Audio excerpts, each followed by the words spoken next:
Roque es presidente del Grupo Futuro, que acoge compañías como Tecniseguros, Salud S.A., Veris, Metropolitan Touring y muchas más. Adicionalmente, él ha llevado, como mencioné, liderado muchas iniciativas en aspecto social y ambiental, que es justo lo que Mauricio estaba hablando, que es súper importante, y ha sido alcalde de Quito, que no creo que sea una tarea muy fácil. Así que por favor recibamos con un muy fuerte aplauso a Roque Sevilla y a Pablo Castro, director de Startup en Quito. Roque, muchas gracias por venir. La verdad, sé que tu agenda es súper apretada y poder compartir con nosotros este momento es muy importante. Te agradezco mucho y sí, gracias por pasar un rato con nosotros. Encantado, con mucho gusto. Ahí está. Bueno, en Startup Grind siempre empezamos desde el inicio de la jornada de un emprendedor. Y me parece interesante porque varios emprendedores tienen jornadas diferentes. ¿Tú, en este camino, fuiste un emprendedor desde el principio o tuviste tal vez otro trabajo en el área profesional? No, yo desde el comienzo me dediqué al emprendimiento, a lo que ustedes están tratando de hacer ahora. Primero quiero decirles que nadie en mi casa me ganaba al jugar el Monopolio. Nadie me ganaba. Así que les aconsejo que si están flojos en el negocio, entrenen un poco en el Monopolio. Yo a los 19 años creé la primera empresa, que era una empresa de representaciones de productos alemanes. No digo que fue realmente un éxito, y poco tiempo después me dediqué a la joyería. Puse un negocio de joyas, vinieron 12 joyeros de la SUAY, que eran unos expertos en ello, y hicimos una sociedad que para ese entonces era algo raro. Ellos tenían el 50% de la empresa y eran los que producían.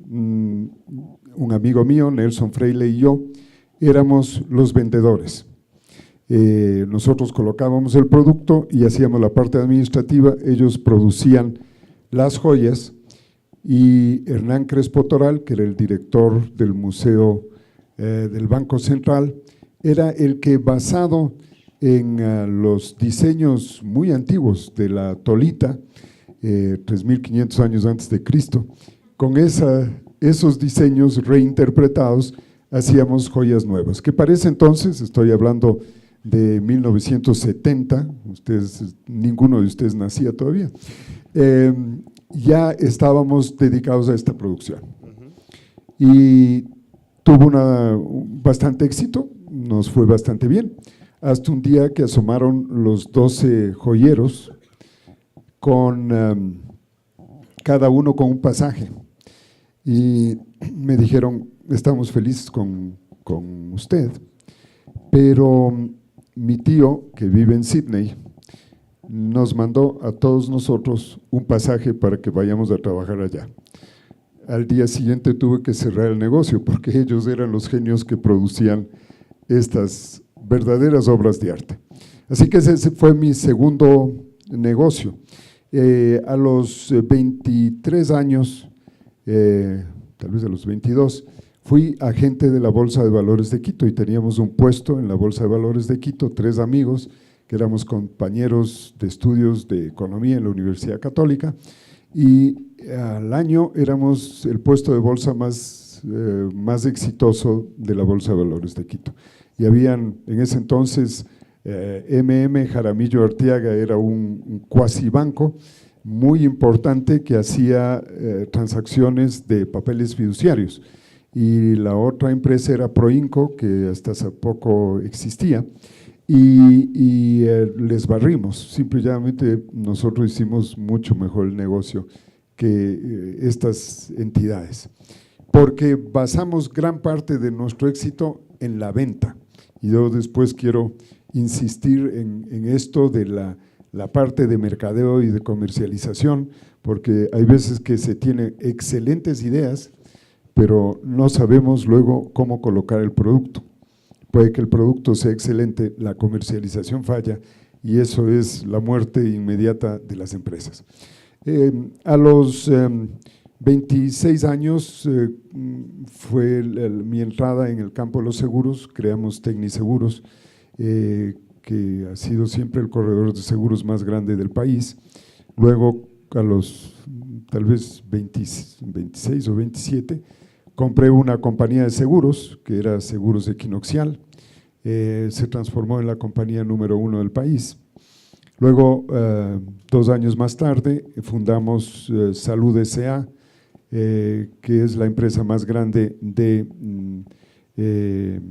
seguros de salud. Y así continuamos. Tal vez el mayor éxito nuestro fue más tarde cuando fuimos parte de la construcción de una de las empresas, de las dos, que manejaban el sistema de telefonía celular. Allí fue ya una aventura de mayor tamaño, se llamaba OTCell, lo que hoy día es Movistar, y pues entramos casi 6 meses más tarde que la otra compañía, y ellos ya tenían obviamente el 100% del negocio. Al año nosotros teníamos el 60% del mercado. Les habíamos ganado muy rápidamente la participación en el mercado. Nos encontramos con que era un negocio que cada vez había que invertir una mayor cantidad en la parte tecnológica. La parte tecnológica me refiero sobre todo al sistema de transmisión a través de las antenas, que cada poco tiempo cambiaban de tecnología. Y entonces, para poder ganarle el mercado a la otra compañía, tenías que siempre comprar los últimos equipos. Cuando los técnicos nuestros nos dijeron que en el próximo trimestre teníamos que invertir $30 millones, y eso más o menos en promedio era lo que se tenía que hacer, dije, no, esto ya es para las grandes ligas, y no estábamos allí. Y coincidió que en esos días vino, tuve una visita de unos gringos de Bell South, y me dijeron, señores, queremos comprarle la compañía. Yo le dije, oiga, pero voy a hacer un concurso para ver cuál es el mejor precio. No, le vamos a dar un precio que usted no va a poder decir que no. Yo le digo, bueno, deme el precio. Y afortunadamente no pude decir que no. Y llegó en el momento exacto porque ya los recursos que teníamos de largo no avanzaban para el siguiente trimestre. Y así continuamos, con esos fondos nos metimos en otras actividades que luego les voy a contar, siguieron una filosofía ya distinta de la que habíamos tenido antes. A mí, no sé, hay un montón de preguntas que quiero ir con todo esto, pero quisiera empezar un poco en la bolsa. Cuando estabas trabajando en la bolsa, ¿cuál fue la lección más grande que aprendiste tú personalmente? Probablemente el deseo de cambiar el servicio. Estamos hablando de los años 70, donde el sistema de servicio era muy a la antigua. Y este grupo de gente muy joven, teníamos, como digo, 22 o 23 años, veníamos con una idea de servir lo mejor posible al usuario, dentro de los términos de mejor servicio de los años 70, hay que entender que era así. Y esa diferenciación hizo que nosotros capturemos muy rápidamente el mercado. Y entonces ahí viene una primera lección, y la lección es que tengo que, al iniciar la operación, marcar fuertemente la diferencia de mi compañía respecto de todas las demás. Entonces, una de las cosas que hay que preguntarse, ¿cuán diferente soy a las otras compañías? ¿Cuán diferente soy a la competencia? Y hay que ser súper críticos porque se tiende uno a devaluarle al competidor. No, lo que pasa es que, y le echamos el discurso, ¿no es cierto? Y creo que es justo al revés, es decir, cuán distinto soy yo, cuán luminoso soy yo respecto de todos los demás. Y esto hay que hacer una evaluación constante y el éxito va a venir inmediatamente porque va a haber esa distinción a gran distancia que ya se nota de la empresa de uno porque se lo ha trabajado la diferenciación. Hay ideas altamente valiosas que están incorporadas dentro de la compañía y ahí está la ventaja. Yo creo que la ventaja que tuvimos fue nos diferenciamos por la calidad del servicio haciendo pequeños esfuerzos que para ese entonces eran avances muy importantes. De ahí, siguiendo un poco más adelante, entrando a este proyecto de seguros después, de lo que yo he leído, y bueno, no todo lo que se lee en internet es verdad, por eso te quería preguntar, es que no le iba muy bien a esta empresa. Que tu amigo había encontrado este proyecto y que no le iba muy bien a esta empresa. ¿Por qué decidiste entrar y qué hiciste para que cambie? ¿Qué hicieron juntos para que cambie? Bueno, tal vez lo que tengo que confesarles es que en todas las compañías que yo he fundado hemos estado siempre al borde de la quiebra. Esto es fundamental. O sea, no se sientan mal si ustedes también están en exactamente esa situación. Tecniseguros estuvo al borde de la quiebra. Yo me mantenía con el ingreso que tenía del negocio de la Bolsa de Valores, no cobré 1 año, 8 meses un sueldo y la verdad es que estábamos ya al borde de cerrar Tecniseguros. Y ahí apareció como un verdadero ángel un proyecto importantísimo para la ciudad que fueron los túneles de San Juan y El Placer. La constructora, que era una compañía que se transformó en Techint más tarde, no sabía tampoco dónde conseguir el seguro, en ese entonces que era novedoso, del seguro de todo riesgo construcción. Cuando se construye un túnel, básicamente el riesgo que se está corriendo es del colapso del túnel y cuando es en la mitad de la ciudad, el colapso de todas las construcciones que están encima, que era toda la loma de San Juan y toda la loma de San Roque. Imagínense el riesgo que se estaba corriendo.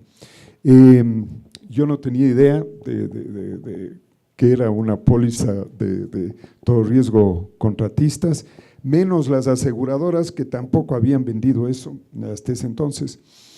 Y viajé a Panamá y conseguí ahí de la firma sueca Scandia un seguro, un reaseguro de este tipo. Y claro, el único que presentó la oferta fuimos nosotros. Y fue un contrato brutal de $5 millones, que parece entonces era todo el dinero del mundo. Y eso permitió que la compañía salga adelante. Así que ese fue un caso. Equinoxial, en cambio, nos ofrecieron en venta, pero nos ofrecieron tapada. Esto es, señores, la compañía vale 3 millones de sucres, que era el valor del capital. Pero no pueden hacer un due diligence, nada. Simple y llanamente, ¿quieren o no quieren? Wow. Si quieren, bien. Y entonces ahí viene la otra característica del empresario, que es correrse riesgos. Hay veces que hay que correrse riesgos. Es una apuesta. O sea, si no son muy apostadores, les sugiero que entren de empleados de otras compañías. Pero el desarrollar el propio negocio demanda algo de apuesta. Y volvemos otra vez al monopolio, ¿no? Cuando decidimos comprar las amarillas por las verdes, suponemos que hay más probabilidad de que caigan en las amarillas que en las verdes. Y hacemos una apuesta. Si tenemos mala suerte y los dados están jugados, pues no caen en las amarillas y caen en las verdes y entonces ahí vamos mal. Así que lo que sucedió ahí es que dijimos compramos. Bueno, fuimos y destapamos la olla y la verdad es que la compañía estaba no una, sino 200 veces quebrada. A ver, 200 no, estoy exagerando, 60 veces quebrada. El capital era de 3 millones y tenía unos contratos de cumplimiento de contrato, unas pólizas de cumplimiento de contrato, por 186 millones de sucres. por eso digo 60 veces el capital, pero que el gerente los había contratado sin reaseguro. Y bueno, responder con 3 millones de dólares, 3 millones de sucres, los 186 que podían no cumplirse, era estar 100% quebrado. Sí. Logramos con un gran esfuerzo conseguir el reaseguro y conseguir las contragarantías de estos contratos. Pero fue un riesgo brutal, ¿no? Pero sí, así arrancamos las 2 primeras compañías de seguros. Interesante y impresionante, la verdad, al mismo tiempo. ¿Este fue el inicio del Grupo Futuro o todavía faltaba? No, el inicio del Grupo Futuro surge después de que vendimos la compañía de teléfonos. Ahí hicimos un trabajo lindísimo, nos pagaron, tengo que confesar, muy buena plata, y los socios resolvimos que no íbamos a sacar el dinero del Ecuador, que creo que fue una sabia decisión. Tal vez podríamos estar en una mejor situación económica ahora, pero nos ha producido una experiencia y una sensación de identidad con el país sumamente grande. Hicimos un estudio entonces con McKinsey de cuál sería la ventaja de invertir en el Ecuador. Y claro, llegamos a la conclusión que estar en el negocio de seguros en el Ecuador no es así lo más inteligente. O sea, si es que te metes al negocio de seguros, ¿por qué no estás en Nueva York o en Londres o en Hong Kong o en Singapur? Que son los grandes centros financieros donde los volúmenes son realmente importantes. Aquí es un mercado tamaño de un dedal. Pero bueno, llegamos a eso por coincidencias, como se inicia cualquier negocio. Ahora ya teníamos el capital y teníamos que decidir en qué invertir, entonces ya era una decisión mucho más pensada, mucho más analizada. Y dijimos, bueno, queremos invertir en el Ecuador, errados o no, tal vez muy emocional la decisión, pero dijimos, bueno, y si invertimos en el Ecuador, ¿en qué invertimos? Y claro, ahí si ustedes analizan esos principios que creo que todos ustedes conocen de Porter, respecto de las ventajas comparativas y competitivas. Dijimos, bueno, ¿cuáles son las ventajas que tiene el Ecuador, tanto comparativas como competitivas, como para escoger en qué invertir? Y claro, nos pusimos a analizar, a ver qué ventaja tiene el Ecuador. Vamos por las comparativas, que como todos ustedes saben, es la ventaja por estar en el lugar donde están. No tiene nada que ver con las personas, el conocimiento, la habilidad, sino exclusivamente con el lugar. Y claro, ahí hicimos un ejercicio bien sencillo. Pusimos el dedo sobre la línea equinoccial en un globo y le dimos la vuelta al globo.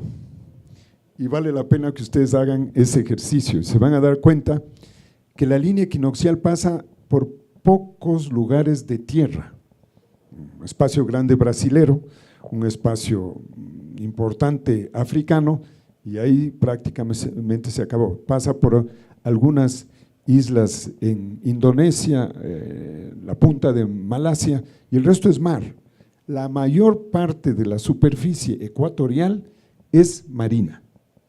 Entonces, tener una superficie terrestre es ya una cierta ventaja en la zona ecuatorial, si le vas a sacar la ventaja de estar en la zona ecuatorial. Y la segunda es que es la única plataforma a 3.000 metros de altura en la zona ecuatorial. La más alta que le sigue es la de Kenia, que está a 2.000 metros de altura, 1.000 metros más abajo. Y bueno, ¿dónde está la ventaja? La ventaja está en el sol. Entonces, la gran ventaja del Ecuador es el sol. ¿Y cuál es qué podemos aprovechar del sol? Podemos aprovechar muchísimas cosas, y aquí ya están aprovechando, no sé si consciente o inconscientemente, pero cuando decimos que producimos la guayusa, que producimos el mejor chocolate del mundo, se debe fundamentalmente al sol. Porque la luz ultravioleta fija el sabor, el aroma y el color de los vegetales. Ustedes habrán visto que estas 3 cualidades son las cualidades de las mejores rosas del mundo que vienen coincidentemente del Ecuador. ¿Por qué no vienen de Kenia? Porque tenemos más luz ultravioleta y tú dijiste hay que tener cuidado cuando salen a la calle de que no haya demasiada luz ultravioleta, o sea, es un problema para los dermatólogos, pero puede ser un elemento muy positivo para los floricultores. Entonces, ahí tenemos una ventaja real. Todo el esfuerzo que hagamos en el campo de la producción agrícola de altísima calidad, no les hablo de producir papas porque está bajo tierra y claro, la planta de todos modos se favorece de la luz, sino de todas las combinaciones que podemos hacer para producir productos que sean favorecidos por la luz solar. Nosotros tenemos ventaja absoluta. Los colombianos que producen rosas se dan contra las paredes porque dicen, ¿por qué diablos en Bogotá no puedo producir lo que producen los ecuatorianos? Y nosotros ganamos todos los premios de rosas a nivel mundial y los colombianos quedan segundos o terceros y ellos tienen la misma o mejor tecnología, tienen muy buenos suelos, pero no tienen la luz. Entonces, el aprendizaje de esto es, señores, hagamos negocios ligados a la luz.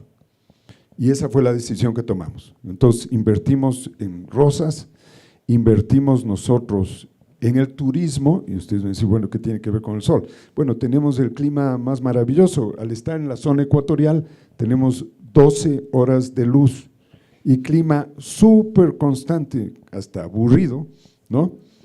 Todo el año. Y siempre nos preguntan a nosotros, ¿cuál es el mejor tiempo para ir al Ecuador? ¿Y cuál es la respuesta que les damos? Cuando usted quiera, venga cuando le dé la gana. Por eso el tema del turismo realmente tenemos una ventaja comparativa sustancial sobre todos los demás.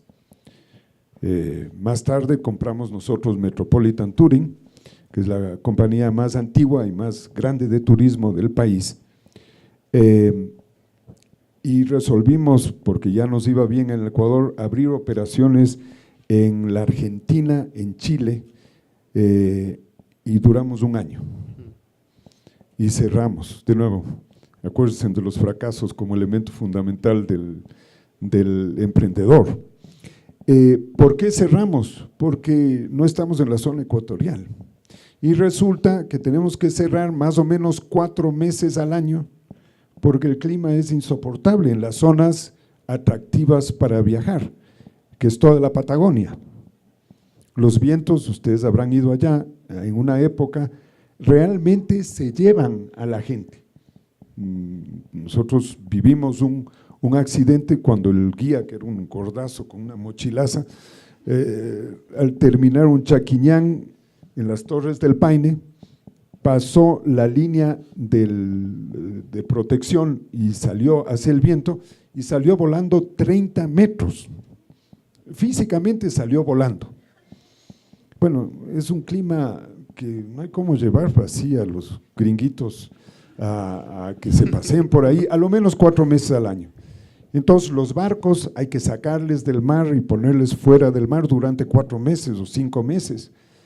Y eso le vuelve mucho menos rentable al negocio que el negocio que podemos tener aquí en el Ecuador. ¿Por qué? Porque estamos aprovechando la ventaja comparativa.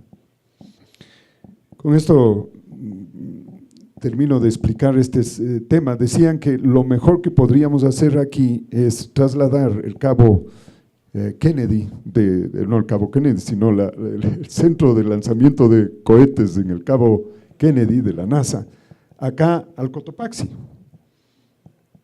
porque hay que colocar los satélites en la órbita ecuatorial, que resulta estar justo encima de nosotros. Y de aquí sale de 3.000 metros de altura, que son los metros que más energía consume el cohete. Entonces aquí le estamos poniendo una plataforma a 3.000 metros de altura y desde ahí disparamos el cohete. Nos ahorramos 3.000 metros de salida. Yo le estaba llamando a este amigo coreano que tenemos de Corea del Norte a ver si intenta los lanzamientos desde aquí. Pero algo más, cuando ya se lanza el cohete, da varias vueltas hasta encontrar la órbita ecuatorial, porque no están en la órbita ecuatorial, pues están en la Florida, ¿no es cierto?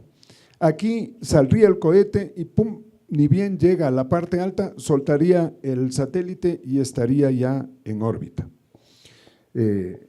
Eso es un ejemplo, más que otra cosa, de lo que es utilizar al máximo la ventaja comparativa. Entonces, la decisión nuestra de todas las inversiones que hemos venido haciendo en el campo del chocolate, por ejemplo, en el campo de las flores, nosotros tenemos una planta fotovoltaica de 3,6 megavatios que rompió el récord mundial de energía, sin que nosotros sepamos. Los equipos son japoneses y alemanes.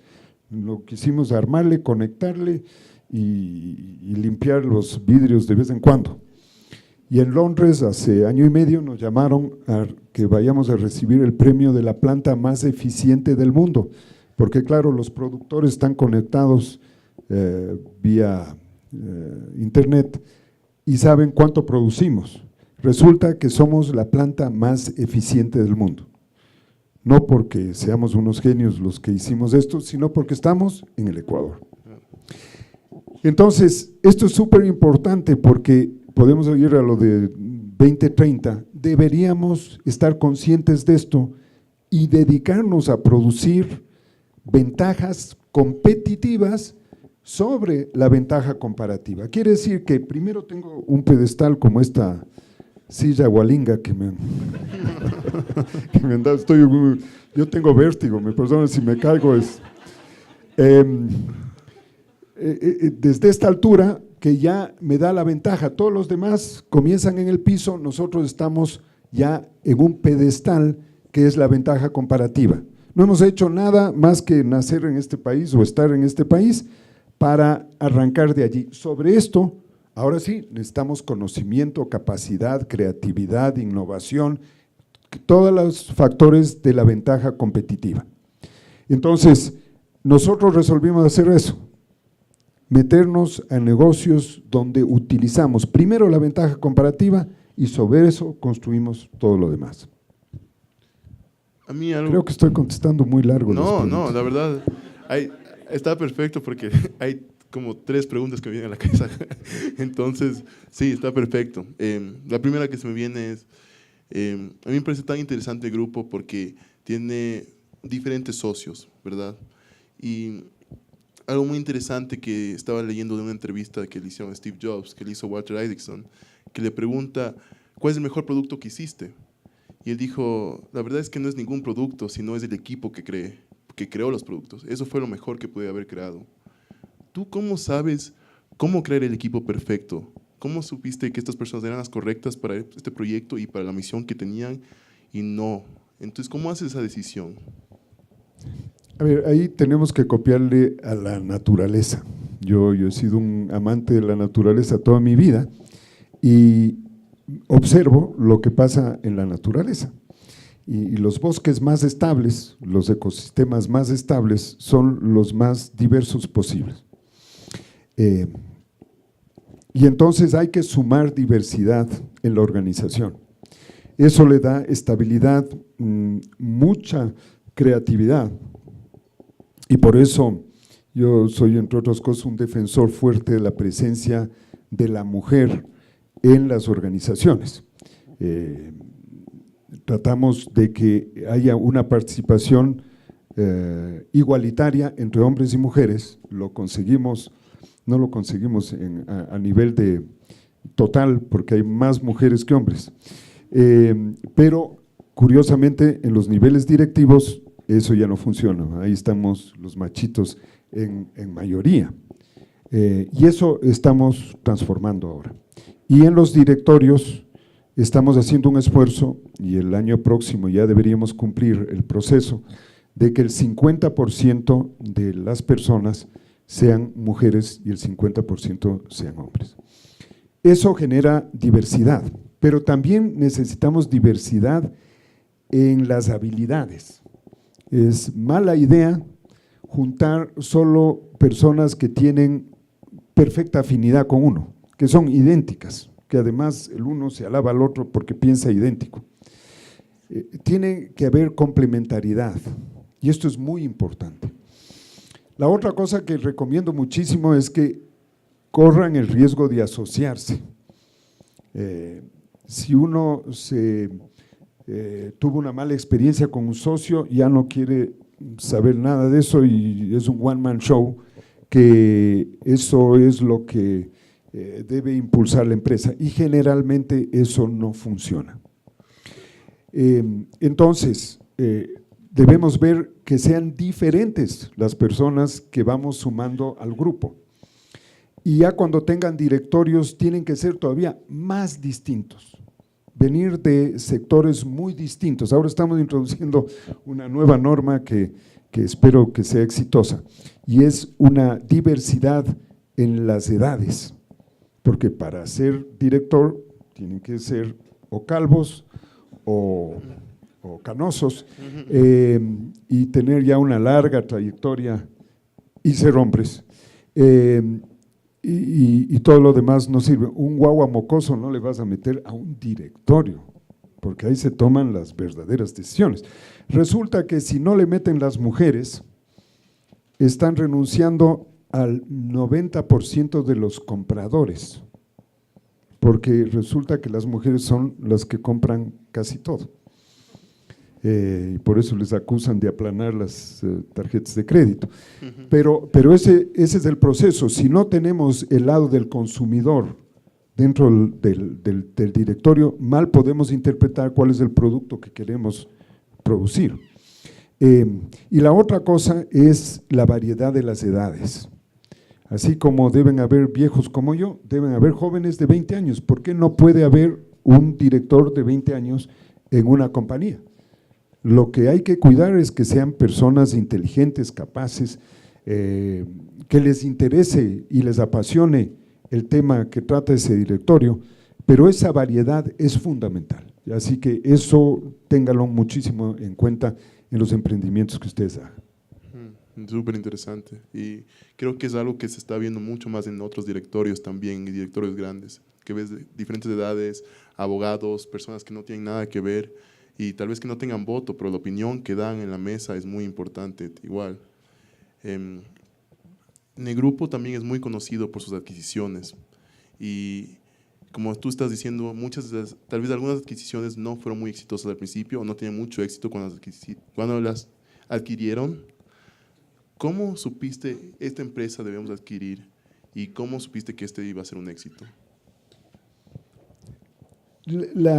El proceso de adquisición de compañías es algo muy complicado, porque primero, del rato que ya se comienza a administrar la empresa, realmente es que descubrimos qué es lo que hemos comprado. Por más due diligence que ustedes hagan, no es fácil saber los últimos detalles de las compañías. Para dibujar esto les cuento una anécdota de Metropolitan Touring, ¿no? Que compramos la compañía y en ese entonces tener una línea telefónica era algo muy valioso. Línea telefónica fija para una empresa era importantísimo. Resolvimos arreglar el piso número 6 de la compañía y tenía un lindo panelado y quitaron el panelado. Y detrás del panelado habían 56 líneas telefónicas que no estábamos nosotros usando. Entonces, muy importante ir descubriendo lo que se ha comprado. Y luego tienes una cultura diferente.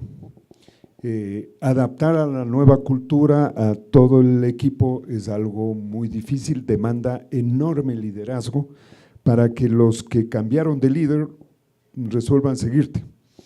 Y hay una tendencia muy cómoda que es, hermano, limpia de toda esta gallada y pongamos una nueva. Pero ahí se pierde en cambio todo el conocimiento y tal vez la cultura de esa empresa, que es uno de los factores por el que pagaste en la compra.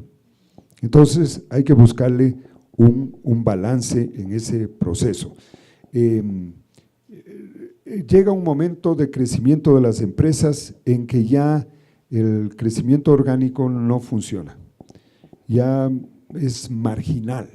Ustedes crecen un 2, un 1%, un 3%, y lo que quieres es dar grandes saltos. Y la única forma como puedes dar los grandes saltos es haciendo adquisiciones, ¿no? Y hay que aprender esa técnica, porque ya, y otra de las cosas muy buenas es que eliminas competidores.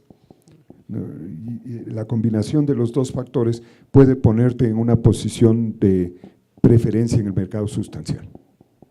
En el caso de Metropolitan, creo que no es muy conocido esto, pero los 3 primeros años fueron de grandes pérdidas. ¿Cómo un emprendedor puede saber si debe seguir con un proyecto y tenerle fe, o sabes que no está funcionando esto, voy a cambiar a algo más? Bueno, ahí viene otro factor. Si usted se mete en un nuevo negocio, como es el caso nuestro, hicimos todo el estudio y toda la cosa, convenía desde el punto de vista estratégico, pero no sabíamos absolutamente nada del negocio. Nosotros veníamos del negocio de seguros, y ambos son servicios, pero no es suficiente. Entonces fuimos a comprar una compañía de una actividad que no sabíamos, y la curva de aprendizaje se la paga, ni se llama pérdidas. Claro que lo nuestro coincidió con que compramos Metropolitan 2 meses y medio antes de septiembre 11, donde los gringos no se subían a un avión, después de ellos no se subían a un avión ni por oro ni por plata. Y después vino la guerra de Irak, y seguidamente vino el SARS, no sé si ustedes lo recuerdan, la gripe aviar china. Bueno, teníamos los barcos vacíos y perdimos en 3 años 15,5 millones de dólares. No fue poca plata. Y ya llegamos un rato en que dijimos, no, nos equivocamos, esto hay que cerrar, ¿no? Pero ahí la fuerza de mis socios, la confianza que tenían en el liderazgo de la organización, dijeron, no, seguimos adelante, y bueno, desde ese momento las cosas comenzaron a cambiar, y este rato es una compañía absolutamente sólida y que crece extraordinariamente bien. No ni me imagino estar en esa situación. Yo me imagino que hubiera botado la toalla los primeros 6 meses, honestamente. Varias veces tuve esa intención. Bueno, el grupo obviamente es conocido por el sinnúmero de éxitos, Veris, Salud, empresas gigantes que ayudan mucho a nuestro país en general. Cuéntanos un poco de los fracasos. ¿Cuál fue el fracaso más grande que tuvieron como grupo y qué aprendieron de eso? No creo que nos dé el tiempo para contarles todo. Un fracaso nuestro fue comprar Proinco. Nosotros compramos una parte de Proinco, y al poquito rato, nosotros no teníamos la administración de eso, pero al poquito rato entró en Barrena, y fue una muy mala inversión que hicimos. Como les cuento, abrimos operaciones en el Brasil, Argentina y Chile, y cerramos también al poco rato, pero si no hubiéramos abierto esas 3 oficinas, tampoco hubiéramos abierto las operaciones en el Perú y en Colombia, que han sido un éxito total y que nos representa ahora una fuente de expansión muy, muy importante. Nos hemos metido en algunos proyectos Silicon Valley, con Salud hicimos una apuesta de meternos en ese campo, y lo que hicimos es perder plata, pero fue una apuesta. Y entonces cuando se va a esas inversiones como apuesta, hay que entenderlo que así mismo es. Si se le pega el número, ganas, y ganas mucho dinero, y si no le pegas, pierdes todo. Así que eso no fue un problema grave. Pero tal vez les quiero contar una experiencia que de posible fracaso se está transformando en un éxito interesantísimo, y que no tiene que ver tanto con la inteligencia de un gran negocio, sino con la pasión de amar una cosa específica, que es el Hotel Mashpee. Nosotros hemos construido un hotel en la selva del noroccidente, que por cierto es parte del Distrito Metropolitano de Quito. Quiero decirles que están en Quito cuando están en Mashpee, a pesar de que tiene que ser un viaje de 2 horas y media. Pero eso comienza con una decisión mía de yo comprar con mi dinero un bosque, porque ese tipo de bosque estaba desapareciendo. Encontré este bosque que era una reliquia y lo compré. Les quiero decir que costó más o menos lo que cuesta un departamento en la González Suárez, un departamento chiquito en la González Suárez, pero tengo 1,200 hectáreas de no sé cuántos, cientos de miles de árboles, más de 400 especies de aves. Es un paraíso. Y para que vean lo mal valorizado que es la naturaleza en este país, que cuesta lo mismo que un pilche departamento en la González Suárez, feo además, con columnas al centro. Entonces, en la sala. Lo cierto es que íbamos nosotros con mi familia ya a pasar el fin de semana y con los amigos, pero íbamos en carpa y no les aconsejo que hagan ustedes ese ejercicio en la selva, porque la misma variedad de aves que existe de insectos que pican. Entonces, yo dije, bueno, esta maravilla de alguna manera tenemos que compartir con el resto del mundo, ¿no? Y resolvimos entonces construir un hotel que es una especie de burbuja de vidrio. La idea básica es que durante el día tú te metes en la selva y estás metido en la pura selva, y en la noche te estás tomando un gin tonic en una burbuja de vidrio, pero que no pierdes la vista del bosque en cualquier sitio que estés, porque hay tal cantidad de ventanas que tú ves el bosque donde quiera que estés. Bueno, ha ido acumulando pérdidas ese hotel, afortunadamente cada vez más pequeñas, y ha ganado todos los premios imaginables, y hace un año la BBC de Londres resolvió hacer un programa que se llama Hoteles Más Allá del Lobby, Beyond the Lobby, y escogieron primero 60 hoteles, entrando al internet supongo, y les gustó el nuestro, escogieron 60 hoteles, y de ahí fueron bajando hasta que escogieron 6, entre los que estaba, por ejemplo, el Hotel de Hielo en Suecia, o estaba el famoso Lodge de las Jirafas en Kenia, que en el desayuno uno se les da un poquito de la galleta que uno se está comiendo, o estaba el hotel más grande del mundo, que está, me parece, no sé si es en Hong Kong, que tiene 10,000 habitaciones. Entonces uno de los problemas es cómo diablos le entrego el uniforme a los empleados, que son 6,000 todas las mañanas.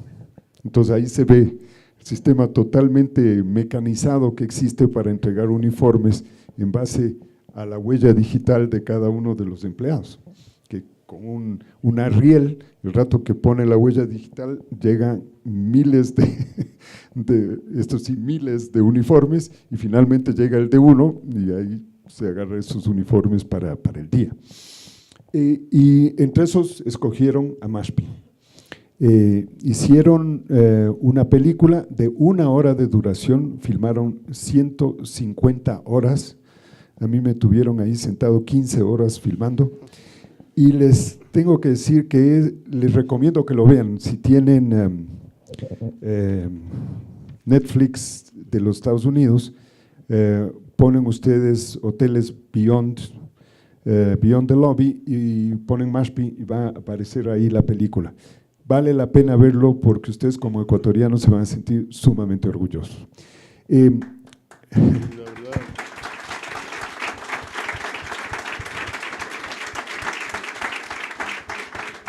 Claro, ahí he hecho unas estupideces que cualquier gerente financiero me cancela en el acto, no se diga la Junta General de Accionistas. Por ejemplo, construimos un teleférico con exactamente las mismas técnicas que se aplicaron hace este rato ya 4.500 años en Egipto para construir las pirámides, porque fueron construidas a mano, absolutamente a mano, porque la orden que yo di es tumbar el menor número posible de árboles. Y cuando me dijeron, vea, sería más razonable traer unos helicópteros para poder colocar los postes a lo largo de los 2,1 kilómetros de viaje.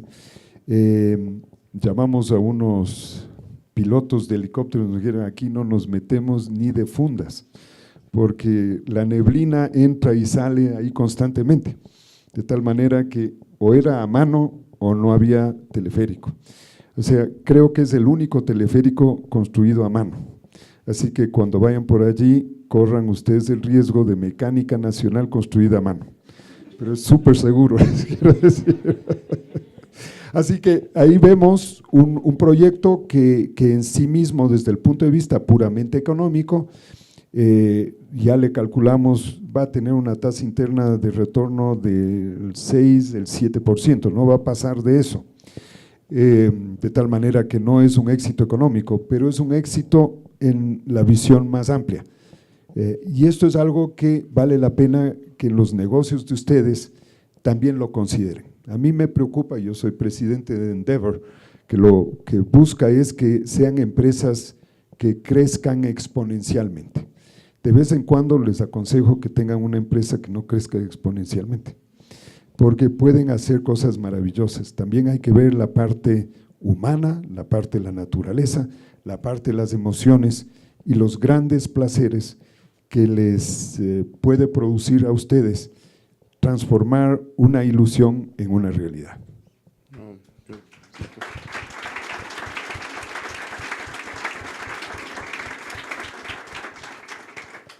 Bueno, estamos acercando a la parte final del conversatorio antes de las preguntas. Entonces, 2 preguntas más que tengo. La primera, ¿qué haces para crecer personalmente y para seguir aprendiendo? ¿Tienes algún tipo de hábitos, cosas diferentes, leer, no sé, qué es lo que haces tú personalmente? Soy un hombre que repite los mismos procesos todos los días. Por ejemplo, la lavada de los dientes es exactamente siguiendo la misma mecánica, no hay mucha diferencia. Pero lo que sí me he puesto yo es desafíos constantes. A mí me gusta el desafío, me gusta la incomodidad, que yo me siento incómodo haciendo cosas novedosas. Y aquí tal vez les cuento lo que resolví hacer un día luego de una conversación que tuve con mi hijo Miguel. Miguel es músico y un muy buen músico, a criterio del papá, evidentemente. Porque los que le escuchan en la Rocola Bacalao no creo que tengan la misma opinión.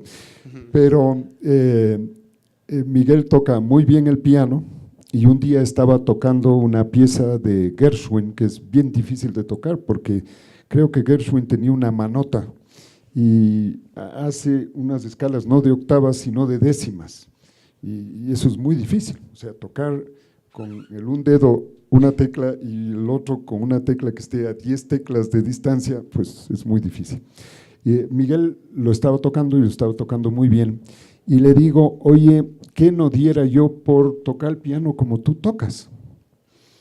Y me dice, ve, papá, ve Roque, porque no me dice papá, ve Roque,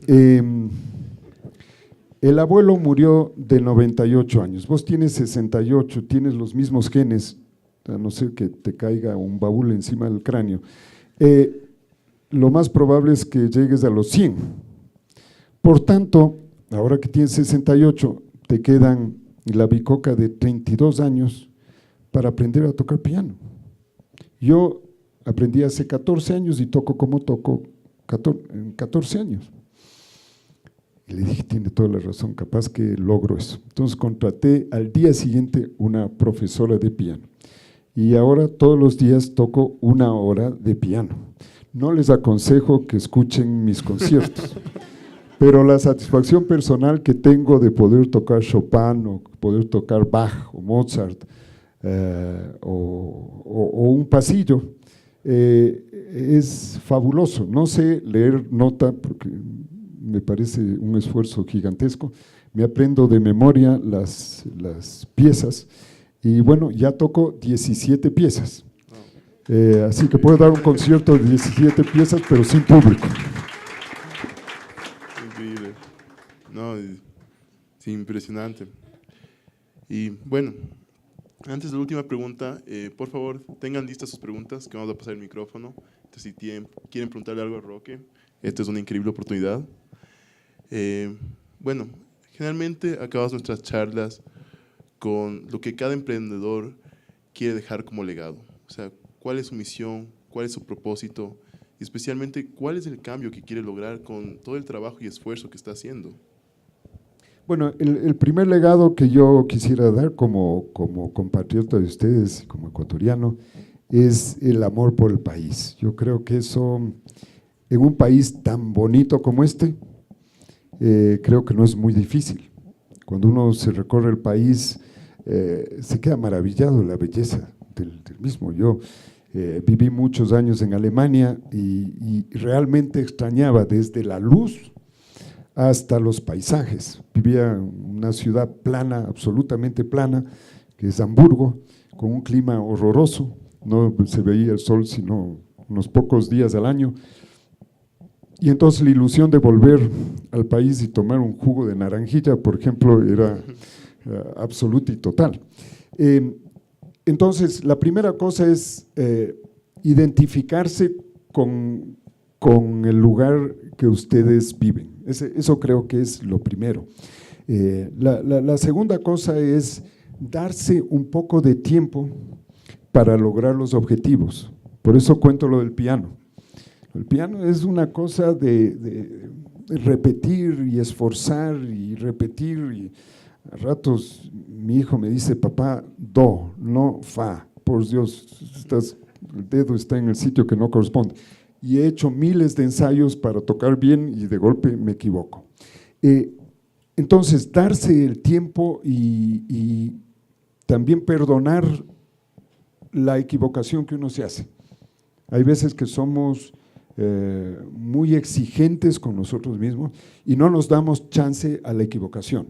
El gran emprendedor, y tú acabas de mencionar, Steve Jobs, él no sé cuántas veces se equivocó, entre otras cosas se equivocó de no ponerse desodorante todas las mañanas, pero es un hombre que se equivocó muchísimas veces, pero fíjense en lo que él logró.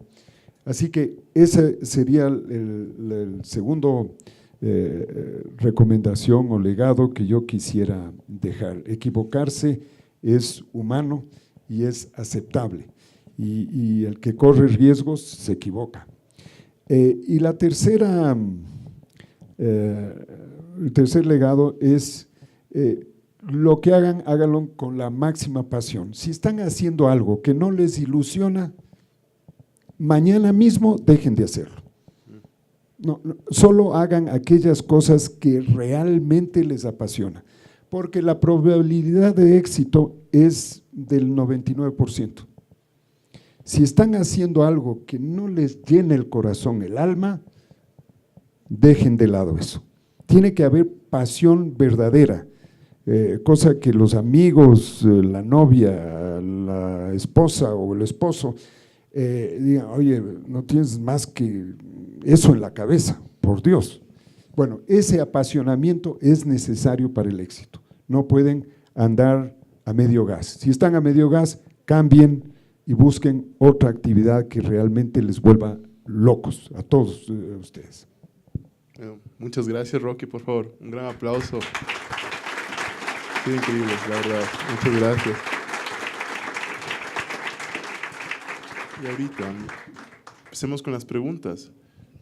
A ver, les voy a repetir una idea fundamental, y es que el rato que ustedes tienen que practicar, sobre todo, y tienen que ser líderes, tienen que poder liderar. Esto es un factor fundamental, porque hay que convencer a los otros de la visión que uno se pueda tener. Esa transmisión de la visión produce ilusión en todos los demás y entonces ya es mucho más fácil el empujar o jalar el carro. Este es un elemento que no va tanto en cómo escojo a las personas, sino cómo manejo el equipo. Entonces, la transmisión de la ilusión es fundamental. Esa sería la una idea.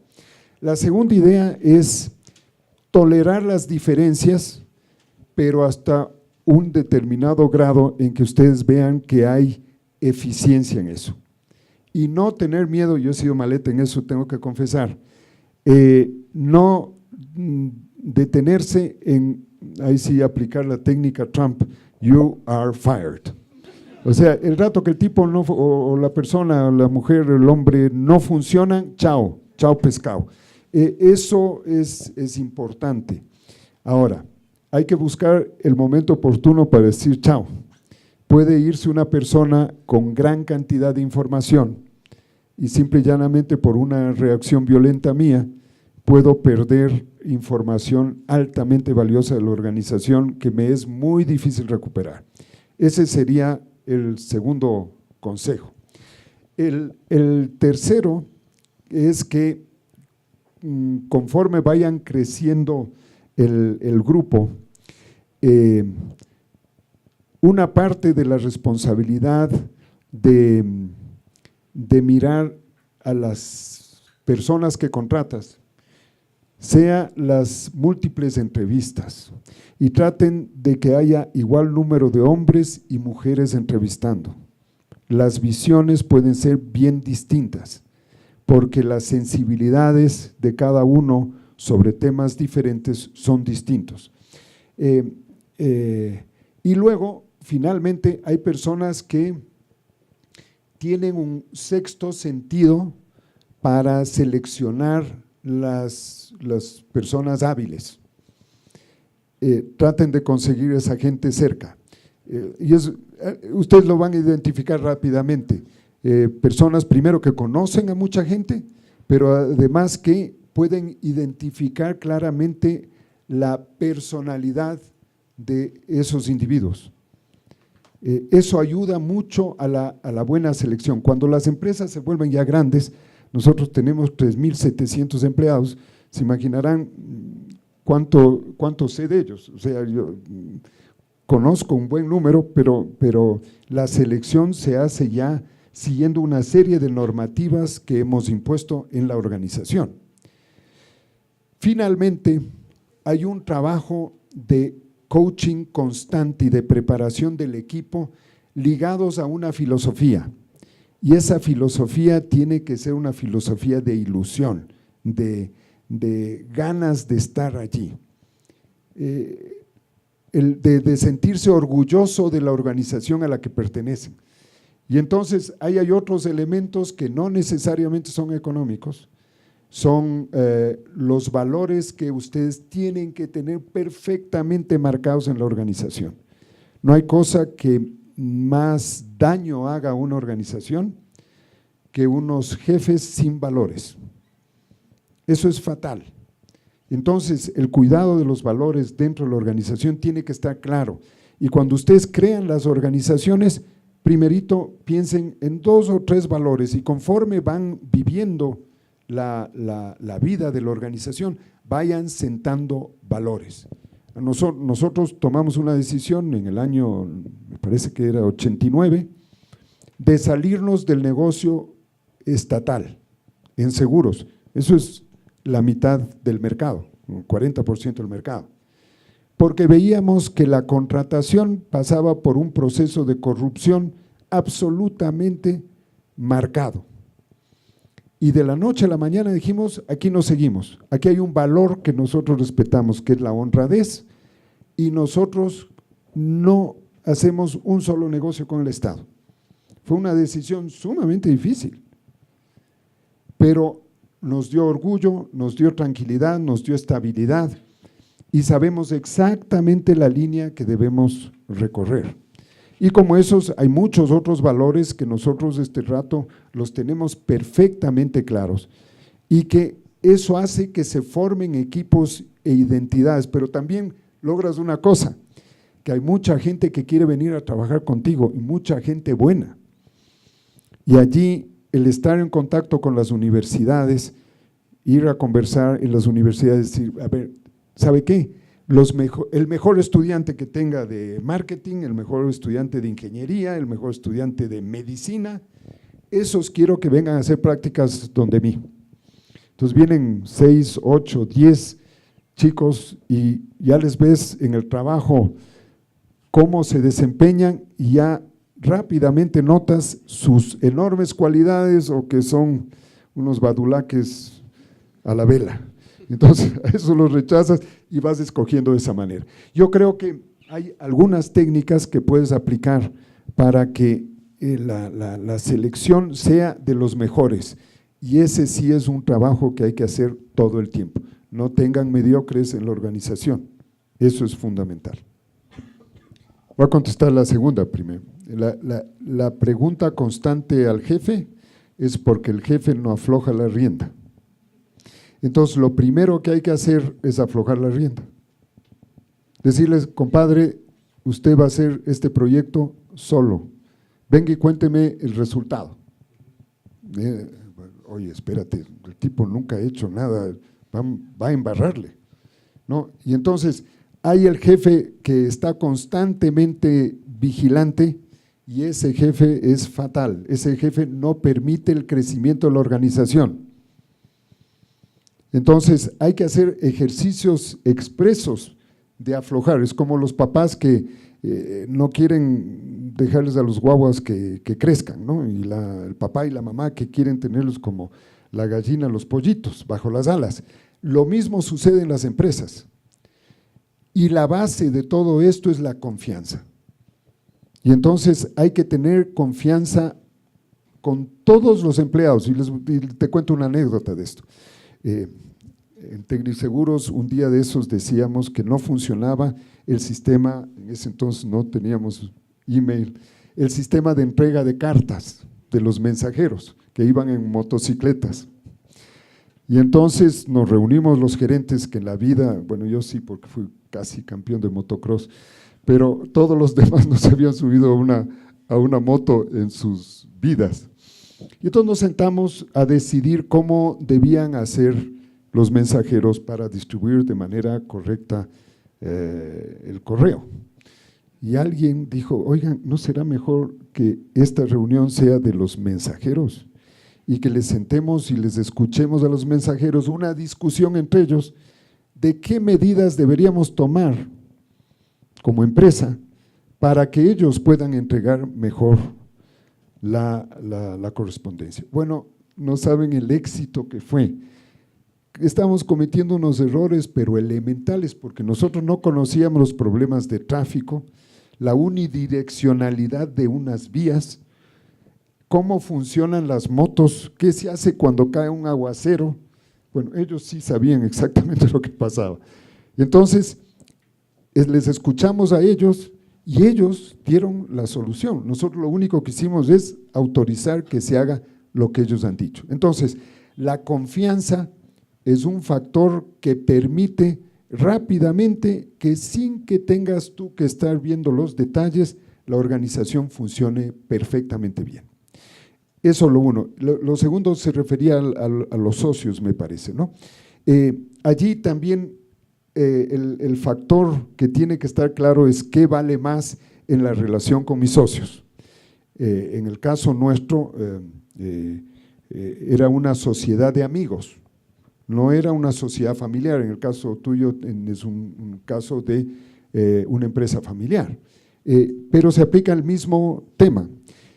Si los valores familiares son más importantes que el dinero, esos valores los vamos a conservar por encima de cualquier otra cosa. Y entonces hay que adaptar a la organización a esos valores. Para nosotros el valor de la amistad estaba por encima del resultado de la compañía. Y siempre lo demostramos. lo curioso es que no es que quiebra por eso la compañía, se fortalece mucho más, porque el compromiso de todos los miembros es profundamente sentido, porque saben que los otros no les van a fallar. Entonces, sentar esos valores claros, ¿no?, es fundamental en la organización. Si ustedes son dos socios y son buenos amigos, dicen, ve, no nos vamos a pelear por plata, vamos a discutir las cosas profesionalmente, tener la mejor relación posible, pero no vamos a sacrificar nuestra amistad por el negocio. Eso no vamos a hacer. Eso, por ejemplo, fue un principio que nosotros aplicamos en todas las empresas. Nosotros tenemos 42 socios mayores y no sé, 900 y pico socios totales, ¿no? Pero los que estamos relacionados por amistad somos 42 y estamos hablando de una amistad que en algunos casos ya tiene 45 o más años. Muchas gracias. A ver, aquí voy a decepcionarles un poco porque no creo que es producto tanto del estudio, sí puede ser algo del conocimiento, hay que saber, conocer sobre los temas, pero el cerebro funciona de una manera especial y hay gente que tiene visión y otros que no lo tienen. A mí lo que me pasa es que yo veo que hay una oportunidad de negocio y lo veo claramente que ese negocio está ahí por algunas razones. Les voy a contar un ejemplo. Hace un mes estuve en Venecia y me dio pena de Venecia, ciudad tan hermosa. Recibe 28 millones de visitantes al año. Una islita minúscula que es Venecia. Entonces yo dije, estos turistas se van a aburrir de ir a sitios sobrepoblados. Lo lógico es que van a buscar sitios solitarios, donde la admisión, la cantidad de gente que ven, sea poca. Y esos van a ser los lugares más valiosos en el futuro.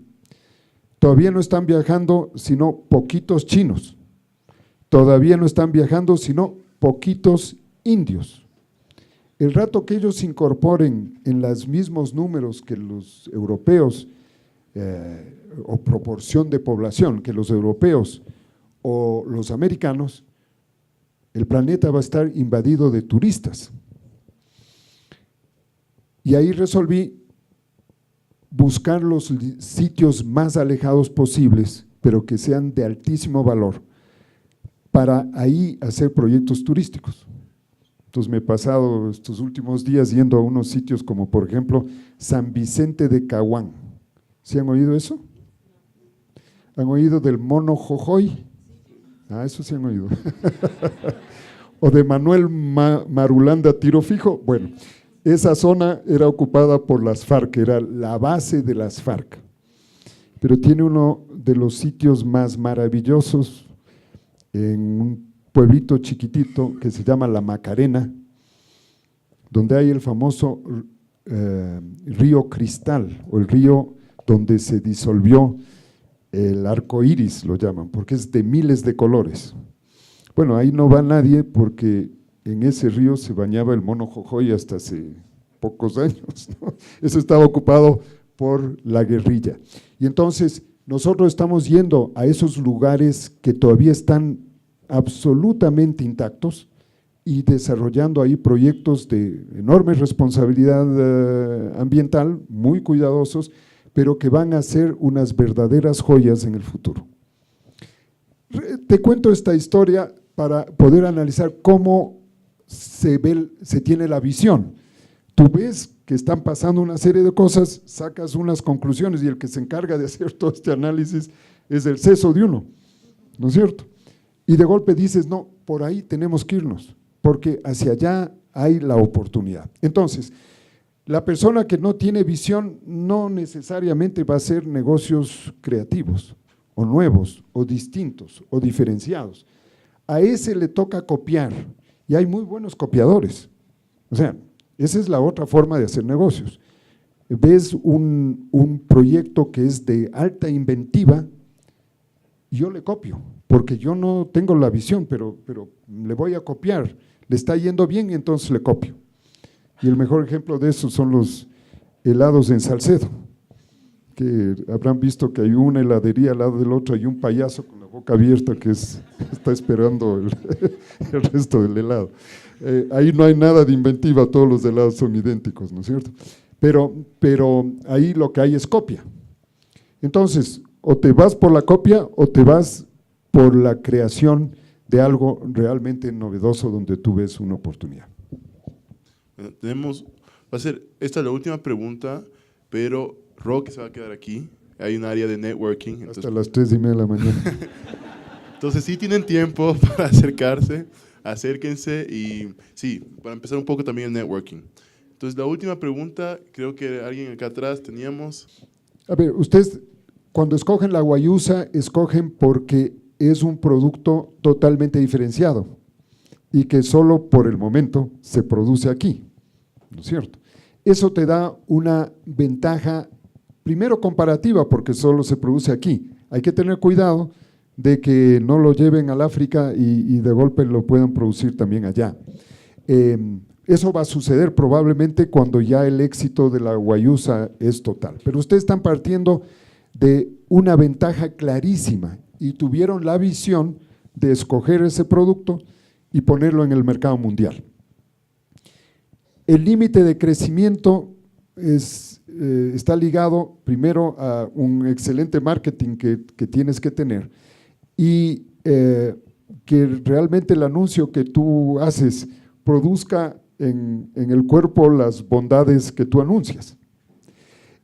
Sin embargo, puede volverse también un producto de moda, un producto que la juventud lo toma porque todos están tomando ese producto. Y eso ya es un trabajo de marketing importantísimo que puede volverse de crecimiento exponencial absoluto. Yo creo que sí es factible, pero hay que ir entendiendo que no es suficiente la guayusa por sí mismo, sino todo el trabajo que hay que hacer de mercadeo para el éxito. Y luego, una de las cosas que podrían hacer ustedes para evitar el agotamiento de ese producto es mirar otros productos parecidos para ir alimentando una cartera de productos que puedan ser altamente exitosos. Entonces, eso podría ser una cosa que te da mucho más estabilidad, porque tener un solo producto tal vez no es suficiente. Aquí tú querías hacer una pregunta, estaba desesperada. Tiene varias facetas, ¿no? Yo creo que finalmente todos perseguimos una sola cosa, ¿no? Que es la felicidad. Yo siempre digo, cuando es tu cumpleaños, te dicen feliz día, no te dicen día con harta plata, no te dicen día, no sé, con sabiduría, no, te dicen que seas feliz, básicamente en Navidad, feliz Navidad. Entonces, en los momentos más importantes de nuestra vida, nos referimos a la felicidad. Eso es el objetivo que realmente se persigue en el fondo del alma de todos nosotros y queremos que nuestros amigos, allegados, la gente que amamos, sean felices. Eso es el sentimiento profundo que nosotros sentimos. Cuando tenemos un hijo, en mi caso, mis nietos, yo quiero que mis nietos sean felices, muchas veces sientan felicidad. Entonces, el éxito, creo, más importante que puede tener un ser humano es llegar a la vejez y ser totalmente feliz. Que no te quede en el camino una serie de cosas pendientes, porque ya se te acerca la muerte y dices, no hice tal cosa, quedé mal en esto, estoy endeudado con mi familia. Yo no, esos pesares, no, que te quede el alma totalmente limpia y que tú puedas sentirte feliz.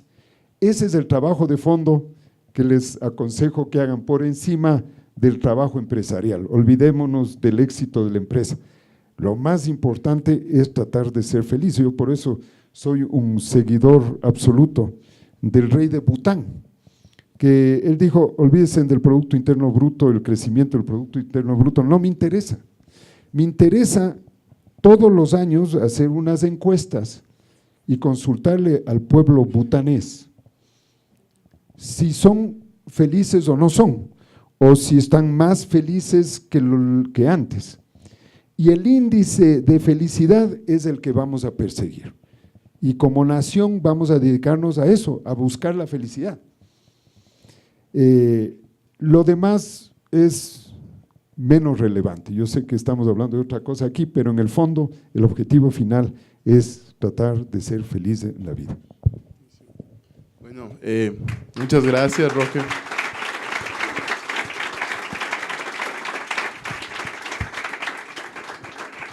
La verdad, ha sido increíble. Gracias por compartir con nosotros, darnos un poco de tu tiempo y contarnos de estas experiencias que creo que son muy enriquecedoras para todo el mundo. Y bueno, ahorita vamos a tener la siguiente parte. Pero te voy a pedir que me des una asesoría, ¿cómo carajo me bajo de esta silla? Tenemos un equipo que se encarga de este tipo de cosas. Estamos todos aquí. Pero sí, ahorita tenemos una parte de networking. Conozcan los stands, conozcan el espacio. Tiene 2 pisos, tiene oficinas. Es impresionante lo que hacen aquí también para sus emprendimientos. Acérquense a Roque, pregúntenle, cuenten sus dudas, sus ideas. Y sí, disfruten. Muchas gracias por estar aquí.